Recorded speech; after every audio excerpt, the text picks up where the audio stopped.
우리 앞뒤자에 계신 분들과 한번 인사드렸습니다. 사랑하고 축복합니다. 네, 씨 뿌리는 자의 비유.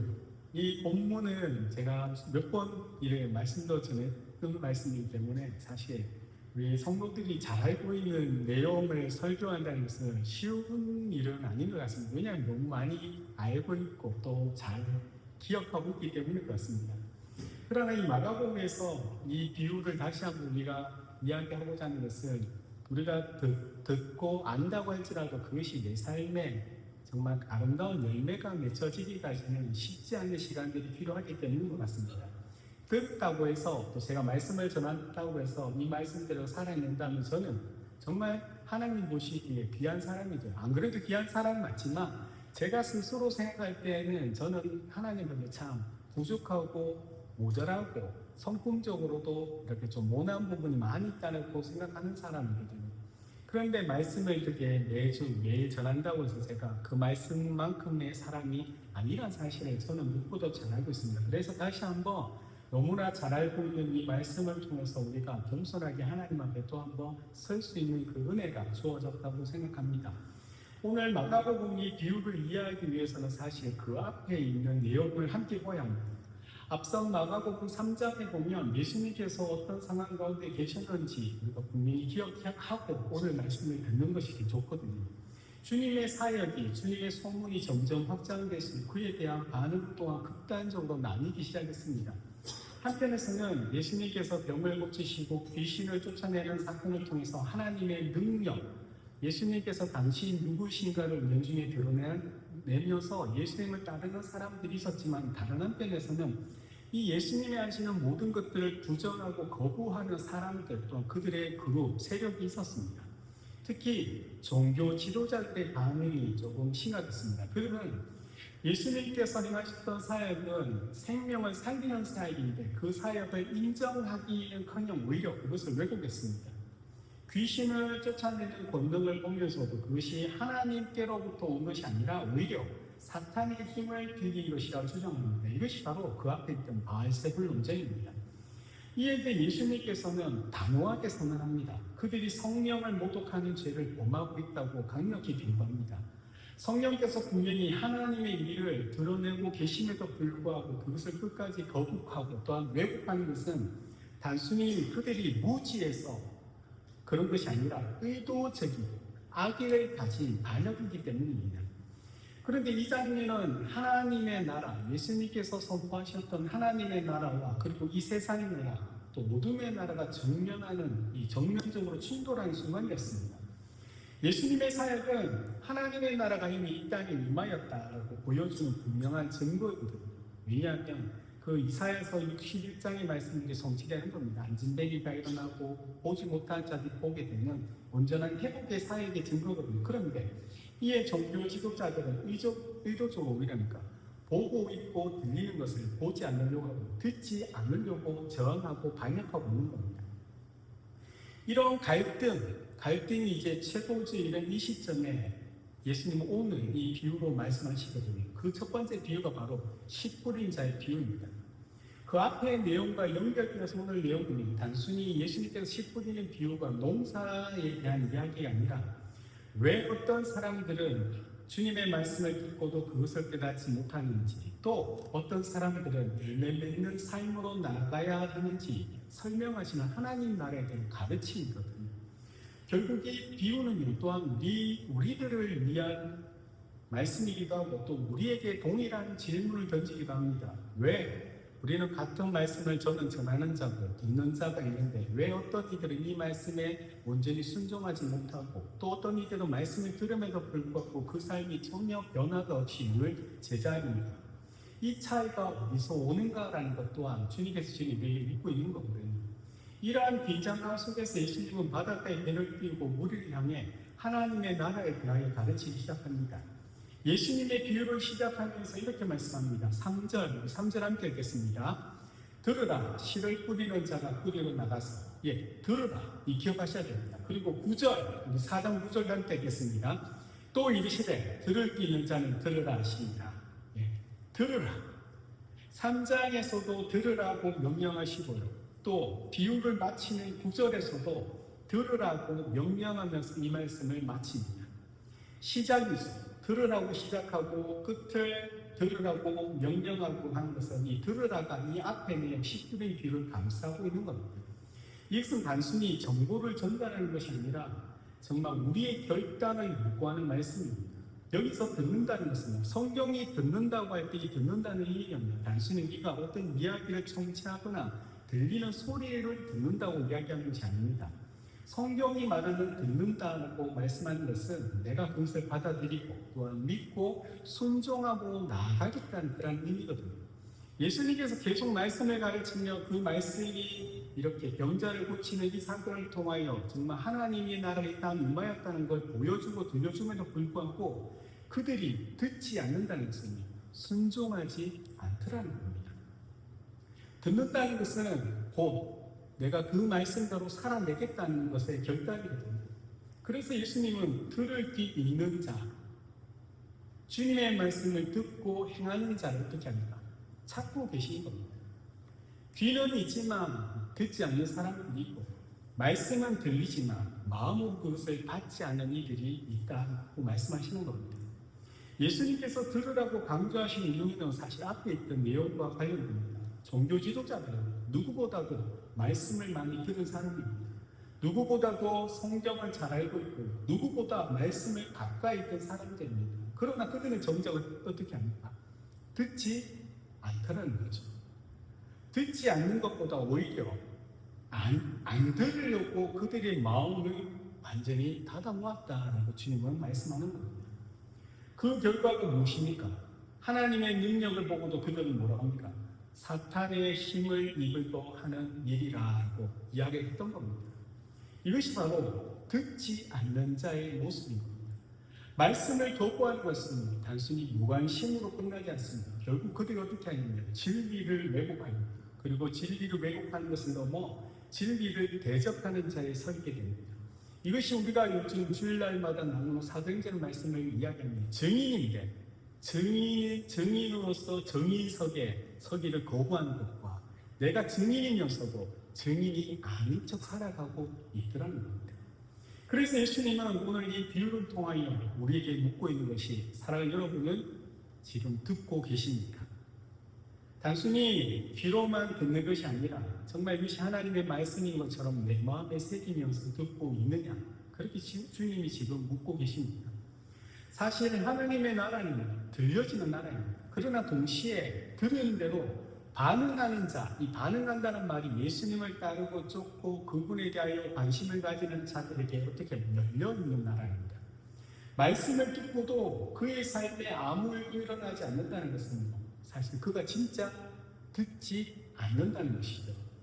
그런데 예수님께서 왜 하나님 나라를 비유로 말씀하시는가?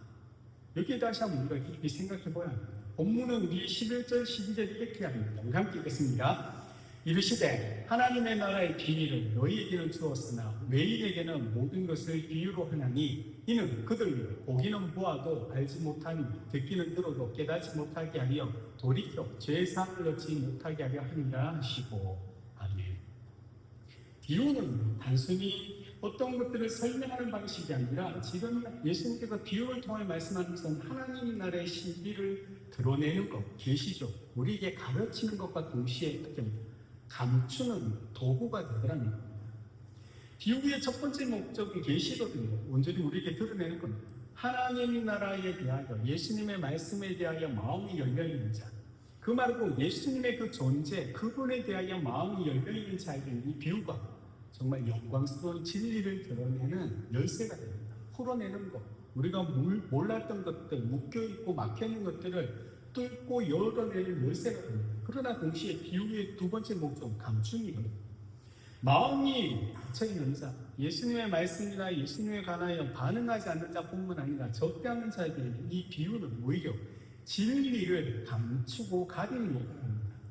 그래서 같은 말씀을 들어도 누군가에게는 그 말씀이 이해가 되고 은혜가 되는 반면에 누군가에게는 이 말씀이 이해할 수 없는 이야기로 풀리지 않는 수수께끼로 남게 됩니다. 문제는 예수님이 하시는 말씀이 어려워서가 아니고요. 그들의 마음이 열려 있는가 아니면 굳어서 닫혀 있는가라는 문제입니다. 마가복음 3장에서 예수님을 사탄의 힘을 빌린 자라고 비난했던 이 종교 지도자들과 그리고 예수님을 이해하지 못하고 오해했던 그 육신의 가족들 있지 않습니까?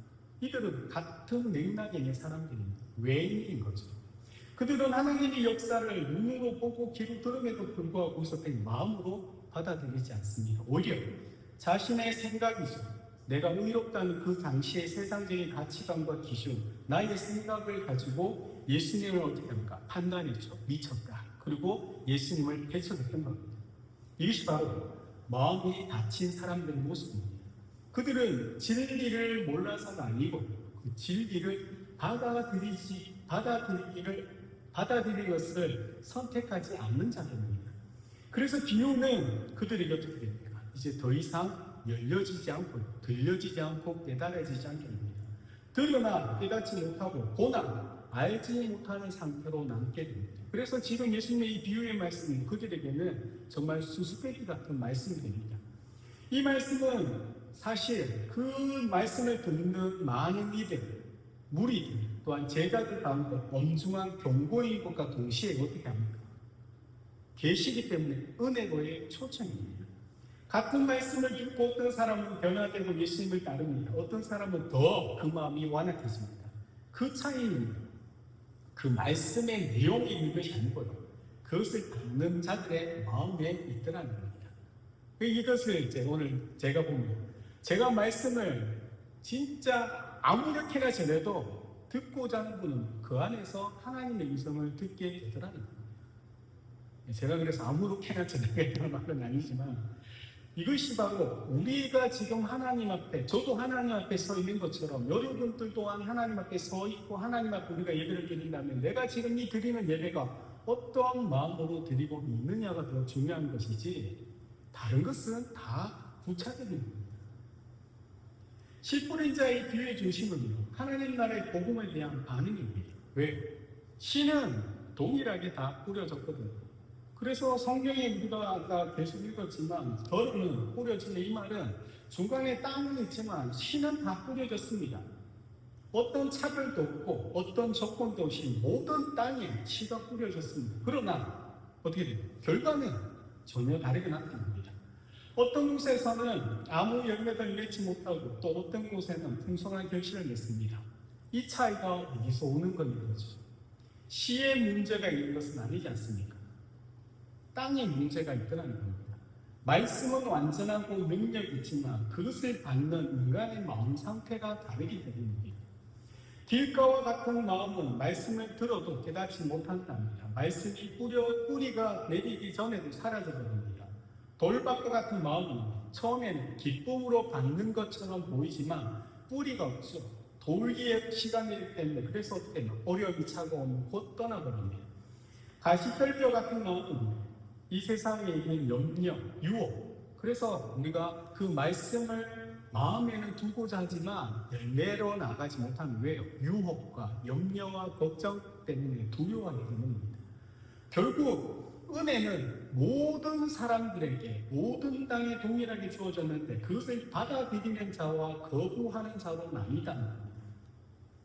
10절 이하에서 예수님은 이 10분인 자의 비유에 대하여 제자들에게 따로 설명해 주십니다. 그래서 여기서 중요한 단어가 11절에 비밀이라고 나옵니다.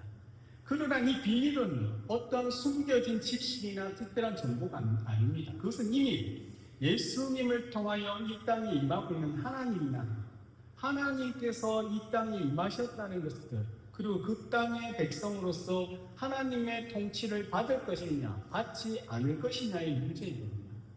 예수님께서 이 마가복음 4장에까지 계속했던 사역을 보면 병든 자를 고치고 귀신을 쫓아내며 죄인들에게 죄사함을 선포합니다. 이것은 단순한 기적이 아니라 이미 이렇게 하나님의 나라가 이곳에서 임하였고 시작되었다는 것을 보여주는 분명한 표적이라고 말씀드리는 겁니다. 제가 기적과 표적의 차이를 말씀드렸지 않습니까? 기적은 정말 놀라운 일입니다. 와 하는 놀란. 그러나 표적은요, 와 하는 놀라운 일에 대한 그 의미입니다. 왜 와 하는 이 기적이 일어나는가? 왜 이런 일들을 예수님께서 하십니까? 그분이 바로 하나님의 나라를 이 땅에 선포하며 그분 안에 있는 자들만이 하나님 나라의 온전한 백성이 된다는 그 숨겨진 것에 가리키는 화살표와 같은 것들이 바로 표적입니다. 하나님이 왕으로 다스리시는 통치가 이제는 예수님 안에서, 예수님과 관계 맺은 자들 안에서 실제로 지금 이렇게 이루어지고 있다는 표적으로 병자들과 귀신들이 쫓겨나는 그 기적 같은 일들이 일어나더라는 겁니다. 이 사실을 깨닫고 반응하는 사람들이 있습니다. 자신이 가지고 있는 세상의 가치관, 세상 가치관, 방법, 기준 이런 것들을 내려놓고 믿음으로 예수님을 따르는 자들. 그것이 믿음인지는 몰랐지만 예수님을 따르는 자를 예수님이 그것을 믿음이라고 말씀합니다. 이들이 바로 이 3장 앞에 있던 예수님의 참된 가족이고요. 예수님께서 새롭게 만드신 영적인 가족입니다. 혈연이 아닌 믿음으로 맺어진 공동체. 그러나 반대로 그것을 끝까지 깨닫지 못하는 사람들도 있습니다. 말씀을 들어도 받아들이지 않고 자신의 기준과 세상적인 방법, 의를 붙들고 살아가는 사람들입니다. 이들은 겉으로는 여전히 예수님과 가까이 있는 것처럼 보이지만 실제로는 외인입니다. 하나님 나라의 밖에 머무는 자들입니다. 결국 이 비유는 지금 우리에게 묻습니다. 여러분은 어떤 마음의 상태로 이 예배의 자리에 오셨고, 어떤 마음의 상태로 말씀을 듣고, 어떤 마음의 상태로 기도하고 찬양을 하나님 앞에 드리고 있는가? 단순히 우리가 예배를 드렸다, 내가 찬양을 한다, 기도한다, 말씀을 읽었다, 말씀을 많이 안다는 것이 중요한 것이 아니고 그 말씀이 내 안에 뿌리를 내리고 있는가? 그 뿌리를 내리기 위하여 내가 정말 열매 맺는 삶을 살고 있는가? 이것이 더 중요하다고 말씀하는 겁니다. 2000년 전에도 주님께서 말씀하셨지만 사랑하는 여러분, 지금도 하나님 나라가 우리 있습니다. 지금도 말씀을 통하여 우리에게 계속해서 그 나라가 선포되고 있습니다. 여전히 2000년 전에도 그랬지만 지금도 동일합니다. 우리는 그 말씀 앞에 반응하고 있는가요? 그 마음을 열고 그 말씀을 받아들이며 믿음으로 우리가 순종하고 살아가고 있는가요? 하나님 나라의 백성으로 그렇게 순종하는 자의 삶에 맺혀지는 풍성한 열매가 지금 여러분 삶에 맺혀지고 있느냐로 묻고 있는 겁니다.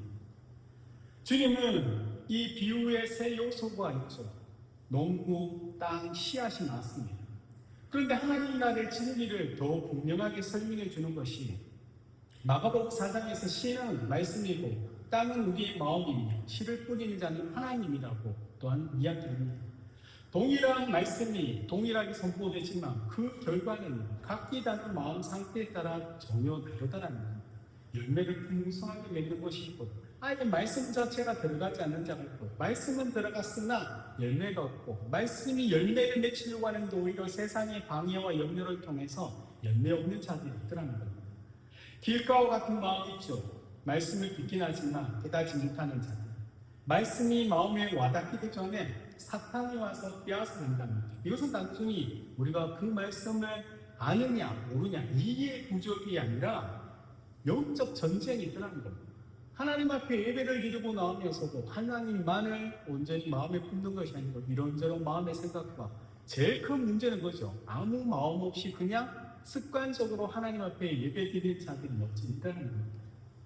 하나님의 말씀이 심겨지지 못하도록 방해되는 세력인 거죠. 하나님 앞에 반응하지 못하도록 늘 우리를 유혹하고 또한 우리를 힘들게 함으로 인하여 그저 어쩔 수 없이 이 자리만으로 지키고자 하는 마음을 가지게 하는 겁니다.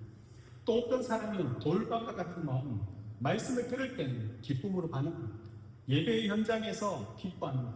은혜를 받는 것처럼 보입니다. 그러나 마음 깊이 뿌리가 없기 때문에 어떻게 됩니까? 환난이나 핍박이 찾아오고 세상 속에 나가면 곧 넘어지게 됩니다.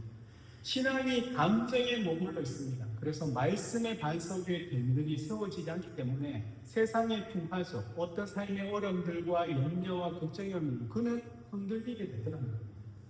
또 어떤 사람은 가시떨기와 같은 마음, 이들은 말씀을 듣고 이해도 합니다. 그러나 세상의 염려와 재물의 유혹과 그리고 여러 가지 욕심이 오히려 그 마음의 한 자리를 차지하고 있기 때문에 말씀이 온전히 자라지 못합니다. 결국엔 어떻게 됩니까? 열매 없는 삶으로 남게 됩니다. 말씀보다 더 사랑하는 것이 있더라는 겁니다. 그런데 하나님 나라는 그 마음에서 힘을 잃게 됩니다. 좋은 땅입니다. 좋은 땅은 단순히 좋은 감정을 가진 상태가 아니라 말씀을 듣고 말씀을 받아들이고 그 말씀에 반응하며 순종하는 삶으로 나가는 마음입니다. 그리고 그 결과는 오늘 분명하게 30배, 60배, 100배의 열매를 맺는답니다. 이 열매는 단순히 외적인 우리의 성과를, 성공을 의미하는 것은 아닙니다. 삶 속에서 나타나는 변화는 성령의 열매이죠. 그리고 하나님의 가치, 하나님 나라가 이런 나라는 것을 온전히 드러내는 자의 삶입니다. 이것이 하나님 나라의 백성이라는 분명한 특징입니다. 그런데 여기서 이 비유가 단순히 우리가 그렇다면 좋은 땅이 되어야 되겠지, 내 마음같이 정말 좋은 마음이 되어야 되겠지, 이렇게만 생각하면 사실 절망밖에 남는 것은 없습니다. 왜 그렇습니까? 왜냐하면 우리의 마음이 내가 결단하고 우리가 의지를 가진다고 해서 그 마음이 바뀌는 것이 아니기 때문입니다. 우리는 내가 옳은 것을 알고 내가 잘못한 것을 알지만 옳은 것을 선택할 수 있는 힘도 없고, 내가 잘못한 것을 알지만 그것을 바꿀 수 있는 능력도 우리에게 없더라는 겁니다. 더 쉽게 이야기하면 우리는 우리 스스로가 우리의 마음을 잘 이해하지 못할 때가 더 많다는 겁니다. 만일 이처럼 마음의 상태가 모든 것이 결정된다면 사실 오늘 등장했던 씨를 뿌리는 농부의 역할은 거기서 끝이 나야 합니다. 그러나 사실 이 비유에서 가장 중요한 존재는 말씀도 아니고 또 밭도 아닙니다. 사실은 농부입니다. 왜냐하면 농부가 없이는 아무것도 이루어지지 않기 때문입니다. 농부가 씨를 뿌려야죠. 씨를 뿌리는 그곳이 돌밭, 가시떨기, 길가, 좋은 땅이 있지만 농부가 없이는 아무것도 진행되지 않습니다. 우리의 마음이 길가처럼 굳어 있다면 농부가 어떻게 하겠습니까? 씨는 다 뿌려졌지 않습니다. 농부신 주님은 쟁기로 그 땅을 기경하실 겁니다. 우리가 돌밭 같은 마음이라면 우리 안에 있는 그 쓴뿌리와 그 돌을 하나하나 농부가 드러내실 겁니다. 우리가 가시떨기 같은 마음이라면 이 세상의 염려와 걱정과 근심 또한 욕심으로 가득 찬 그 가시를 어떻게 할까? 베어내 주실 겁니다. 때로는 지금처럼 말씀을 들으면, 때로는 그래도 습관처럼 앉아있는 이 예배자에서 우리가 찬양하고 기도하면, 때로는요 성령께서 누군가의 음성을 통하여 내 마음에 깨달으면, 때로는 고난이라는 그 도구를 사용해서 우리의 마음을 어떻게 합니까? 농부는 하나님은 늘 기경하고 계시다는 겁니다. 농부신 하나님은 우리의 그 굳은 마음을 절대 포기하지 않습니다.